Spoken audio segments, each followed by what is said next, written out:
नल जैसे कैरेक्टर को भले ही सोनी ने वेस्ट किया हो, लेकिन मैं तुमको बताने वाला हूँ कि नल को हल्के में नहीं लिया जा सकता। नल ने सभी एवेंजर्स और एक्समैन के नाक में दम मचा कर रखा था और इतनी हाइप नल के लिए बनाना ये ऑब्वियसली बात है, क्योंकि हम नल को पहचानते हैं as a god of void, darkness का राजा है वो। जैसे कि हमने ओरिजिन वाली वीडियो में देखा था कि नल जहाँ पर पैदा हुआ था वो एक प्योर एम्प्टी स्पेस था, जहाँ पर कुछ भी नहीं था। नल की पूरी वो टेरिटरी थी और वहाँ पर आते अपने सेलेस्टियल, जो कि वहाँ पर यूनिवर्स बनाना स्टार्ट करते हैं। लेकिन नल को ये बिल्कुल भी पसंद नहीं आया और फिर अपने नल भाव ने सीधा सीधा सेलेस्टियल को मारना शुरू कर दिया। एक सेलेस्टियल को तो भाई उसने वन शॉट में खत्म कर दिया था। और एक सेलेस्टियल को मारना इतनी बड़ी बात इसीलिए है क्योंकि भाई वो सेलेस्टियल एक कॉस्मिक बीइंग है, वो रियलिटी को रीशेप कर सकता है और वो इटर्निटी और गैलेक्टस के लेवल का बंदा है। उसने इटर्नल्स को क्रिएट किया है। इन सभी बातों का ध्यान रखते हुए जो उसको मारेगा भाई उसकी लेवल तो उनके भी ऊपर की हुई ना, मतलब इटर्नल्स भी आ गए तो भी नल को नहीं हरा सकते। और वैसे ही एक कॉमिक बुक में तो भाई नल ने हद ही पार कर दी। मैं बात कर रहा हूँ किंग इन ब्लैक इस कॉमिक की।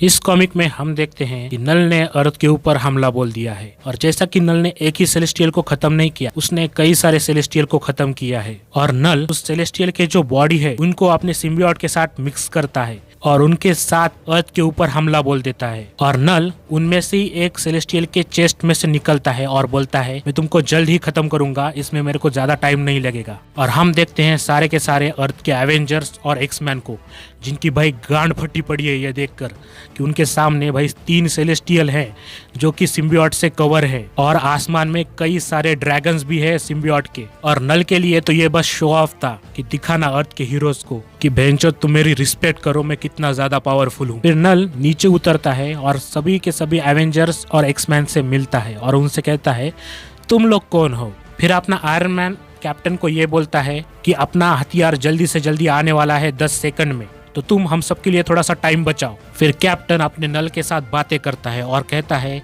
हम वो बंदे हैं जिनको तुम लास्ट टाइम देखना चाहोगे। और फिर आयरन मैन बोलता है कि कैप्टन वो यहाँ पर आ चुका है, आपकी परमिशन चाहिए। और फिर अपना कैप्टन बोलता है परमिशन ग्रांटेड। और फिर हम देखते हैं सेंट्री की एंट्री, जिसको कैप्टन बोलता है कि सेंट्री जाओ और नल की गांड फाड़ के आओ। और सेंट्री रिप्लाई देता है यस कैप्टन। और जैसे ही सेंट्री आता है वो नल को अपने साथ ऊपर लेकर जाता है। और जैसा कि हम सबको पता है कि जो सेंट्री है वो मार्वल का सुपरमैन है, उसके पास मिलियंस ऑफ सन की पावर है, उसकी पावर का कोई भी ठिकाना नहीं, वो लिमिटलेस है पावर में। मतलब तुम सेंट्री को समझ सकते हो, अगर ये बंदा किसी भी बैटलफील्ड में आया तो भाई एवेंजर्स की जीत तो पक्की ही है। अब तुम्हें अगर सेंट्री के थोड़ा सा पावर का अंदाजा देना हो तो सेंट्री ने 1-2 मिनट के अंदर ही पूरे के पूरे एसगार्ड को खत्म करके रखा था। और तो और सेंट्री ने वर्ल्ड ब्रेकर हल्क के साथ फाइट लड़ी थी और वो भी टक्कर की फाइट थी। और इसीलिए हल्क भी सेंट्री की रिस्पेक्ट करता है। उसने मॉलिक्यूल मैन को भी हराया था। भाई वो मॉलिक्यूल मैन वो बंदा है जो कि मॉलिक्यूल को कंट्रोल कर सकता है, मतलब अपने आसपास की किसी भी चीजों को कंट्रोल करने वाला मॉलिक्यूल मैन, उसको सेंट्री ने डिफीट किया। मतलब तुम समझ सकते हो सेंट्री कितना नेक्स्ट लेवल का बंदा है। खैर उसके बाद हम बढ़ते हैं सेंट्री और नल की फाइट की तरफ, जहाँ पर सेंट्री अपने आप को इंट्रोड्यूस करता है नल से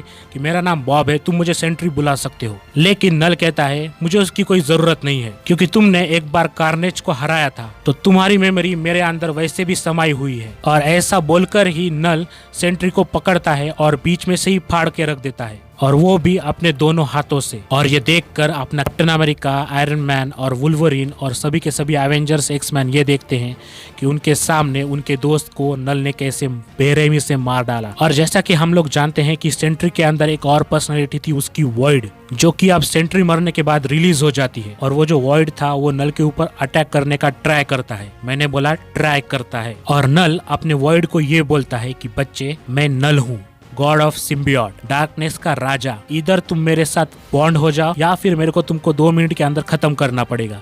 और अपना वॉइड नल के साथ इजीली बॉन्ड हो जाता है। अब नल ने जैसे ही सेंट्री को मारा ना, पूरे के पूरे एवेंजर्स और एक्समैन की उम्मीद वही मर गई और सारे कॉमिक बुक फैन की भी। भाई सेंट्री को मारना कोई छोटी बात नहीं है। सेंट्री लिटरली पूरे के पूरे कॉमिक में, मतलब मार्वल ही नहीं उसके बाहर की भी जो कॉमिक्स है ना, उनसे भी ज्यादा पावरफुल बंदा है। उसको मारना और वो भी सीधा उसके पेट से फाड़ कर मारना भाई आसान सी बात नहीं है। नल सिंगल हैंडेडली उसको हरा देता है। और ये जो सिंगल हैंडेड वर्ड है ना, ये पूरा का पूरा नल को सूट होता है। उसके बाद नल आता है अपने सारे एवेंजर्स और एक्समैन के पास और उनको बोलता है यही था तुम्हारा सबसे पावरफुल वेपन, अब चलो मेरी बारी शुरू करता हूँ। और वो ऐसा बोल कर और जो पूरी की पूरी अर्थ थी ना, उसको सारा सिम्बियोट से भर देता है। मतलब अर्थ को एक डार्क गोला बना देता है सारा का सारा सिम्बियोट का। और हमारी बात यही खत्म नहीं होती नल की पावर की। अब आता है नल से फाइट करने के लिए अपना थॉर। इसको थॉर को हम जानते हैं king of ash gourd, the God of thunder. अब थॉर और नल की फाइट शुरू होती है। अब जैसे ही नल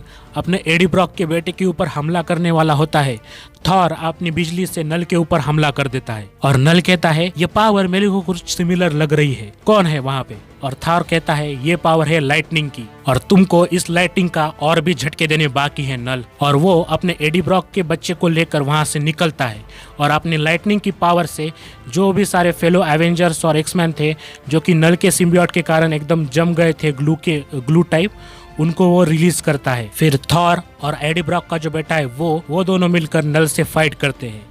थॉर उसको ये भी बोलता है कि मैंने तुम जैसे एक ड्रैगन को हराया था जो कि अर्थ के ऊपर कई सालों पहले हमला किया था। ये मेरी ओरिजिन वाली वीडियो में तुमको बताया था मैंने कि नल ने अर्थ के ऊपर एक ड्रैगन वाला सिम्बियोट भेजा था जिसको थॉर ने हराया था। तो थॉर यहाँ पर उसी की बात कर रहा है। और नल कहता है कि हाँ, मैं तुमको जानता हूँ, तुमने मेरे बच्चों को मारा है लेकिन तुमने कभी मुझसे फाइट नहीं करी, मेरे जैसे से फाइट नहीं करी। मैं लिटरली गॉड ऑफ वॉइड हूँ, किंग ऑफ एबिस, तुम मुझसे तो जीत नहीं सकते। और ऐसा बोलकर नल और थॉर की फाइट शुरू होती है। फिर नल उसको ये कहता है कि तुम इतना ट्राई क्यों कर रहे हो, मैं जीतने ही वाला हूँ ऐसे ना तैसे ही, तुम कितना भी प्रयास कर लो जीत तो आखिर मेरी ही है। फिर थॉर उसको ये कहता है कि ना, ऐसा नहीं मैं होने दूंगा क्योंकि ये अर्थ मेरे प्रोटेक्शन के अंदर आती है और मैं किंग ऑफ एसगार्ड इसको प्रोटेक्ट करूंगा किसी भी हालत में। और ऐसा बोलकर थॉर अपने हैमर से नल का जबड़ा फोड़ डालता है। और ऐसा करने के बाद भाई नल का दिमाग सरक जाता है और नल कहता है रुक बहन चो, तेरी गांड में अभी मारता हूँ। मतलब ऐसा नहीं, ये इमोशन में मैं बोला, पर नल बोलता है कि अब मैं तुमको दिखाता हूँ मेरी असली पावर क्या है। और नल अपने पीछे से नेक्रो सॉर्ड निकालता है भाई और वो थॉर के पीछे से स्टैप करता है। और नल उसको पीछे से स्टैप करके ये बोलता है कि तुम जानते हो नेक्रो सॉर्ड की पावर क्या है ना? वेल, तुम अब उसके क्रिएटर की भी पावर जान जाओगे कि उसका क्रिएटर कितना पावरफुल है। अब तुमको तो समझ में आ गया ना कि नल कितना ज्यादा पावरफुल है। नल ने सेंट्री को हराया, थॉर को हराया, वो भी एक ही चैप्टर में, एक ही कॉमिक बुक के अंदर। तो अब ये नल इतना ज्यादा पावरफुल है तो नल को मारेंगे कैसे भाई? तो जैसा कि हम सबको पता है कि नल है डार्कनेस का राजा, किंग ऑफ एबिस। तो जैसे कि हर जगह डार्कनेस होता है वैसे ही हर जगह रोशनी भी होती है। तो मार्वल कॉमिक्स के अंदर एक ऐसी पावर है लाइट की जिसको हम बोलते हैं निग्मा फोर्स, जिसको हम बोलते हैं soul of universe, god of light. इस गॉड ऑफ लाइट का मोटिव ये रहता है कि बैलेंस मेंटेन करना डार्कनेस और लाइट के बीच में। और ये जो निग्मा फोर्स है ना, ये मार्वल कॉमिक्स के अंदर सबसे ज्यादा पावरफुल है। इसने अपने नल के साथ पहली बार फाइट की थी, याद है? जब नल और एक गॉड की फाइट चल रही थी और उसकी नल की सॉर्ड गायब हो जाती है जो मिलती है अपने गॉड द गॉड बुचर को। तो वो जिस टाइम पे नल फाइट कर रहा था उस बंदे से, उसके पास थी इनिग्मा फोर्स। लेकिन उस टाइम की जो निग्मा फोर्स थी ना, वो बहुत ही ज्यादा यंग थी। तो उसने क्या किया था, अपनी जो निग्मा फोर्स थी वो अलग अलग लोगों में बांट दी थी। लेकिन जैसे ही वो नल के साथ फाइट करती है उसको पता चल जाता है एक हामी है जो नल को रोक सकते हैं। तो वो क्या करती है, कई सालों से अपनी पावर को समेट रही थी और किसी एक में ट्रांसफर करना था उसको।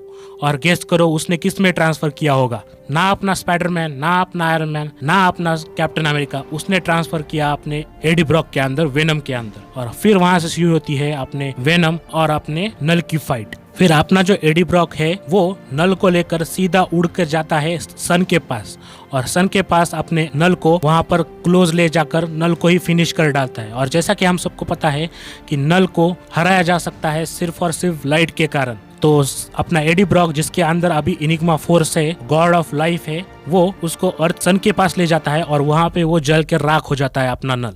अब तुम इससे पहले ये बोलो तो नल तो अपना मर गया पर अपना एडी ब्रॉक को कुछ नहीं हुआ, क्योंकि भाई उसके अंदर गॉड ऑफ लाइट है जो कि अभी मार्वल के अंदर सबसे पावरफुल है और वो खुद लाइट से सोर्स लेती है। तो अपने एडी ब्रॉक को कुछ भी नहीं करती और अपना एडी ब्रॉक वापस अर्थ के ऊपर आता है और सभी हैप्पी चलते रहता है। तो हाँ होमीज, तुमको पता चल गया कि नल कितना ज्यादा पावरफुल है और नल को किसने हराया है।